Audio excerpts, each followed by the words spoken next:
اوکھا panda ہے حضرت۔ اور قرآن کریم میں لفظ عشق نہیں استعمال ہوا، بلکہ قرآن کریم میں والذین آمنوا اشد حبا للہ کا لفظ ہے، اور دونوں ایک ہی معنی رکھتے ہیں۔ اشد حبا للہ مطلب جو اللہ کی محبت میں بڑے سخت ہیں، اور عشق کا معنی بھی یہی ہے، اور ہے دونوں ہی کام بڑے ڈاڈے ہیں۔ حجا غلام فرید رحمۃ اللہ تعالی علیہ نے بھی بڑا خوبصورت لکھا، اور آپ نے جو آپ کو سمجھ آئی آپ نے بیان فرمایا۔ آپ کیا لکھتے ہیں؟ عشق تے آتش دوہی برابر۔ یہ جو عشق ہے نا اور یہ جو آگ ہے، دونوں ایک ہی چیز ہیں۔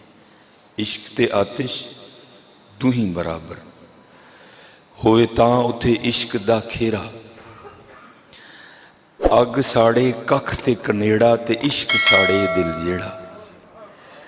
اور پھر آگے خود ہی سوال کر کے نا پھر خود جواب بھی دیتے ہیں، فرماتے ہیں آتش نو تے پانی بجھاوے دسو عشق دا دارو کیڑا۔ خود ہی ایک کہہ دیا نا دونوں کو، تو پھر کہتے ہیں کہ جو آگ ہے اس کو تو پانی بجھا دیتا ہے، آتش نو تے پانی بجھاوے دسو عشق دا دارو کیڑا۔ تو خود سوال کر کے پھر خود ہی جواب دیتے ہیں۔ جواب کیا دیتے ہیں؟ غلام فریدا اتھے ککھ نہیں بچدا جتھے عشق دا ہو جائے ڈیرا۔ یہ کچھ بھی نہیں چھوڑتا حضرت، یہ کچھ بھی نہیں چھوڑتا۔ اس لیے حضرت وہ کوئی مرید تھا، اس نے نا اپنے پیر و مرشد سے سوال کیا کہ حضرت یہ عشق اتنا اوکھا کیوں ہے، یہ عشق میں اتنی آزمائشیں اور اتنی ابتلائیں کیوں ہیں؟ تو کمال جواب دیا۔ آگے سے پیر و مرشد فرمانے لگے بیٹا اس لیے تاکہ ہر کچا اٹھ کے عاشق ہونے کا دعویٰ ہی نہ کر دے، اس لیے عشق میں اتنی آزمائشیں ہیں کہ ہر کوئی نہ دعویٰ کر دے جی میں بھی عاشق ہوں۔ بڑا اوکھا کام ہے۔ میرے استاد تھے نہیں، آج بھی ہیں، اللہ ان کو زندگی دے، اللہ کے بڑے ولی ہیں وہ، اور جینون ولی ہیں، لیکن کسی کو پتہ بھی نہیں، خود کو چھپاتے ہیں۔ شاداب میں بھی بیٹھے ہوئے کئی افراد نے کئی بار ان کو دیکھا ہو، یہاں ہی سڑک پہ گھومتے پھرتے، لیکن کسی کو وہم و گمان بھی نہیں ہے۔ مجھے ایک دفعہ عشق کے حوالے سے حضرت نے بڑی خوبصورت بات سنائی۔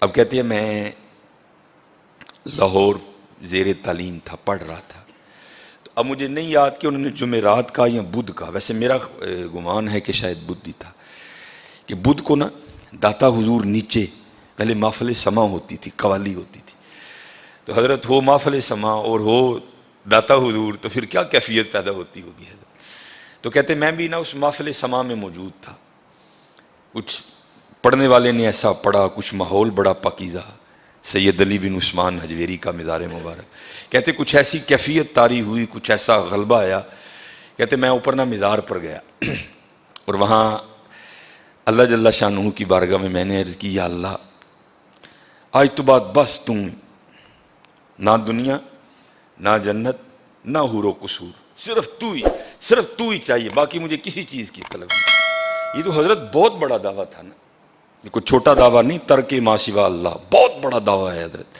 یہاں تو اللہ کہہ رہے ہیں میں ایمان والوں کو آزماؤں گا، یہ تو بہت اس سے اوپر والی کلاس ہے، جا کے تو دعویٰ کر دیا، تو اب ظاہر آزمائش بھی تو آنی تھی نا۔ کہتے اس وقت تو کیفیت تھی نا، حال تھا۔ کہتے میں تھوڑی دیر بیٹھا رہا، پھر میں نا باہر نکل گیا، تو بندہ داتا حضور کے باہر ہے نا، تو وہاں 2 سینمے ہیں، تو کہتے میں آگے گیا تو ایک سینمے میں سے نا شو ختم ہوا تھا، تو لوگ فلم دیکھ کے باہر آ رہے تھے، تو کہتے یہ بھی نہیں کو بڑی حسین و جمیل عورت تھی، کالا سا رنگ اس کا، جس کو ہم اپنی سادی زبان میں چنگڑی بھی کہتے ہیں، وہ کو فلم دیکھ کے نہ نکلی، تو کہتے میری نظر اس کے چہرے پہ پڑی، تو کہتے ہیں مجھے اتنی وہ خوبصورت لگی، میرا دل اس کی جانب اس طرح کھنچا کہ میں چل بھی پڑا پیچھے۔ کہتے بس چلنا تھا تو پھر کان میں آواز کیا آئی، واہ بھائی واہ، اسے مزار تے کھلو کے سارا کچھ ہی چھڈن ڈے ہوتے ہونا ہے کیجئے اللہ۔ وہاں کھڑے ہو کر دنیا بھی نہیں، عقبہ بھی نہیں، حور بھی نہیں، قصور بھی نہیں، کچھ بھی نہیں، بس یا اللہ تو کہتے جب اس عورت کی جانب میرا دل مائل ہوا نا اور میں چل بھی نکلا، ایک قدم اٹھایا میں نے، تو ساتھ ہی کان میں آواز کیا، واہ بھائی واہ بندے، ایک ہی ہے جی، وہاں تو سارا کچھ ہی چھوڑنے چلے تھے اور اب یہ کیا کر رہے؟ فرماتے ہیں میں وہاں بیٹھ کے رویا، یا اللہ مجھے معاف کر دے، واقعی عشق بچوں کا کھیل نہیں ہے، یہ اوکھا کام ہے۔ لیکن حضرت قربان جاؤں، حضرت سلطان باہو رحمۃ اللہ تعالیٰ نے پھر یہاں قلم اٹھایا اور کمال کر دیا حضرت۔ اب کیا فرماتے ہیں؟ عاشق سوئی حقیقی جیڑا قتل معشوق دا منے ہو، مکھ نہ موڑے در نہ چھوڑے سہ تلواراں کھنے ہو، جتوال ویکھے راز ماہیدہ لگے اوسے بننے ہو۔ اور پھر کیا لکھتے ہیں؟ کہتے ہیں سچا عشق حسین علی دا سر دے پر راز نہ پنے ہو۔ یہ حسین پہ ختم ہے حضرت، یہ حسین پہ ختم۔ 72 جانثاروں نے کربلا میں جام شہادت نوش کیا، 72 جانثاروں نے جب ایک ایک کر کے سارے غلام قربانیاں پیش کر چکے نا، سیدنا علی اکبر آپ کے 18 سالہ شیر ببر لخت جگر، حضرت سیدنا قاسم بن حسن آپ کے بڑے بھائی کی نشانی، اور حالی بھتیجے نہیں تھے حضرت، بھتیجا بھی وہ جو ان قریب حضرت سکینہ رضی اللہ تعالیٰ عنہ کا شوہر بننے والا، آپ کے داماد بھی تھے، وہ بننے والے تھے، حضرت سیدنا علی اصغر اور حضرت سیدنا امام حسن رضوان اللہ تعالیٰ علیہ مجمعین، یہ رہ گئے۔ اب لکھا ہے کہ حضرت سیدنا علی اکبر رضی اللہ تعالیٰ عنہ نے اجازت چاہی، اور حضرت جب یہ واقعہ پیش آیا نا سن 61 ہجری، ابن عساکر نے لکھا کہ اس وقت امام علی مقام رضی اللہ تعالیٰ عنہ کی عمر مبارک 56 سال 5 مہینے اور 5 دن تھی، اور نہ ہی آپ کے سر مبارک کا کوئی بال سفید تھا اور نہ ہی آپ کی ریش مبارک کا کوئی بال سفید تھا۔ حضرت علی اکبر رضی اللہ تعالیٰ نے اجازت چاہی، اے ابا جان اجازت دیں، اب میں بھی جام شہادت نوش کروں۔ کوئی سوکھا کام نہیں ہے حضرت، سننا اور سنانا بڑا سوکھا ہے، کرنا کوئی سوکھا نہیں ہے۔ وہ حسین جانتے ہیں حضرت کہ اس وقت قلم مبارک پہ کیا گزری، ایک ایک جانثار جام شہادت نوش۔ اب 18 سالہ نوجوان حضرت علی اکبر جانے کی اجازت طلب کر رہے ہیں، پیشانی کو چوما، سینے سے لگایا، پکڑ کے گھوڑے پہ بٹھایا اور فرمایا جا۔ اب وہ تاریخ لکھتی ہے، دکھائی دیتا رہا علی اکبر اپنی تلوار سے یزیدیوں کو گاجر اور مولی کی طرح کاٹتے رہے، اور حضرت امام حسین کھڑے یہ سارا نظارہ دیکھ رہے تھے۔ لیکن جب آپ زیادہ آگے چلے گئے نا تو دھول اٹھی اور پھر علی اکبر دکھائی دینے بند ہو گئے۔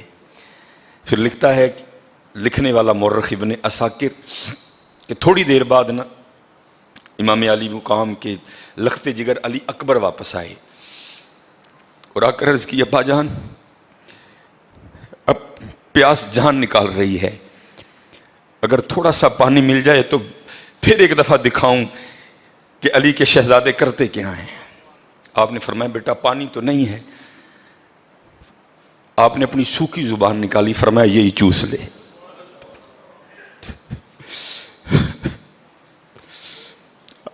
علی اکبر رضی اللہ تعالیٰ نے امام حسین کی زبان مبارک چوسی اور پھر نکل گئے۔ شیر لڑا حضرت شیروں کی طرح۔ ایک شکی نے نا حضرت کو نیزہ دے مارا اور ایک آواز اٹھی ابا جان میری مدد کیجیے۔ امام حسین بھاگے، جا کر دیکھا تو وہ نیزہ لگا ہے۔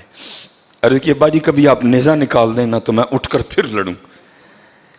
آپ نے چوما بیٹے کو، اور لکھا ہے کہ نکالا بھی نیزہ آپ نے۔ جب وہ نیزہ نکالا نا تو خون کا فوارہ جاری ہو گیا، اور امام حسین علی مقام رضی اللہ تعالیٰ عنہ کی گود میں حضرت امام علی اکبر نے جام شہادت نوش کیا۔ اب حضرت لکھنے والا کیا کہتا ہے، یہ خیموں سے اور میدان جنگ کا جو فاصلہ تھا نا، عمر مبارک 56 سال 5 مہینے 5 دن، نہ سر کا کوئی بال سفید نہ داڑھی کا کوئی بال سفید۔ ابن عساکر لکھتے ہیں کہ جب میدان جنگ سے علی اکبر رضی اللہ تعالیٰ عنہ کو اٹھا کر امام حسین خیموں تک لائے نا